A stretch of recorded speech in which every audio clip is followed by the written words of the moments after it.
I had a photographer friend here in Portland, where we're at right now, who needed a makeup artist, and she asked me if I do makeup, and I was like, I have no idea how to do makeup. However, I was modeling for a few years, so I do believe that that is where the experience that I had came from. And I did makeup for headshots for her, and she thought it came out great. She loved the makeup and all that. I didn't really have that much equipment. I just sort of came in with what little I had. Honestly, using cotton rounds and Q-tips and some other $1 makeup brushes I found. And from there, we ended up going to ActorFest New York City and ActorFest Los Angeles. And we ended up bringing a makeup artist with us.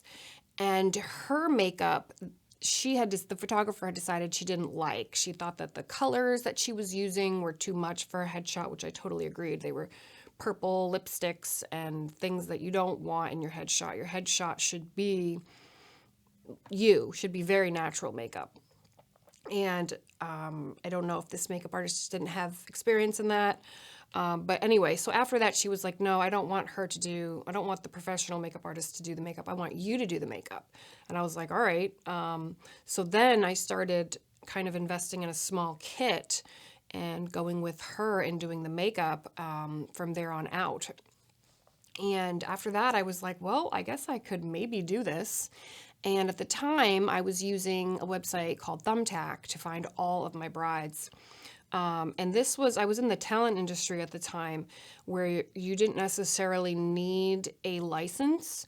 But then when I got into weddings and how that works and living in the state of Maine, you do need a license. So I went to school, I got an esthetician license. And I started, and from then on, I was able to advertise, and I was still using Thumbtack. I also had a website. I use the Knot now, and what do I use to advertise? I have the Facebook business page. I have an Instagram page. At Teresa Marie N is my regular Instagram page. If you want to see my business page, it's at Tino Vicky MUA. So that's really how I got started in the whole makeup business. Was just a photographer who I was her assistant, and she just needed a makeup artist, and she decided that the professional one was just not what the kind of makeup she liked. And I just realized that I was able to do, because I was in the modeling industry, I knew what kind of makeup needed to be applied to someone getting headshots. And I felt like the same with the brides. I knew that they just kind of wanted to accentuate their features, and they weren't necessarily interested in these bright colors and all of these things, which I feel like a lot of people who get into makeup are more artists, which is great.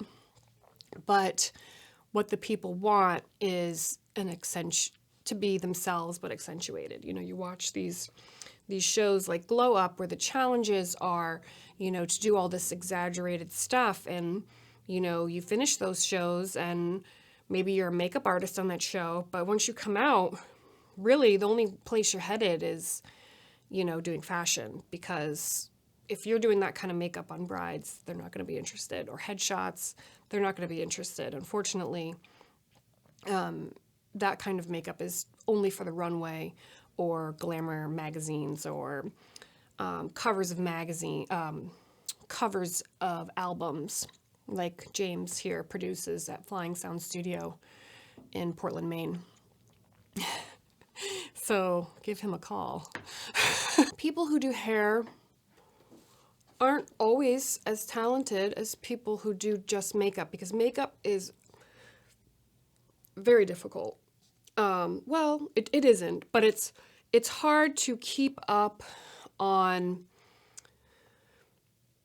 the trends of makeup and the trends of hair. Maybe if you're just doing hairstyling, but if you're also cutting and coloring hair as well as trying to do makeup, that's a lot of trends to keep up on.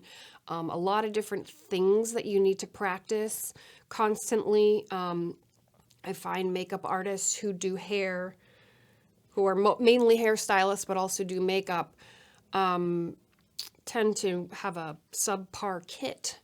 And their makeup just doesn't seem to last because they've got to invest in hair equipment and makeup equipment. And I'm not trying to talk badly about them, but I do find that people whose focus is makeup do a much better job, which is unfortunate because a lot of people will email me and say, I would like a hair and makeup artist. And I say, oh, well, I don't do hair. Okay, well, I'm not interested. Well, I don't know how your makeup's going to come out. But with that being said, yeah. So I would highly recommend hiring someone for hair and hiring someone for makeup, because either they're really good at the hair or they're really good at the makeup, and one of them is going to be off. Either the hair or the makeup is going to be subpar.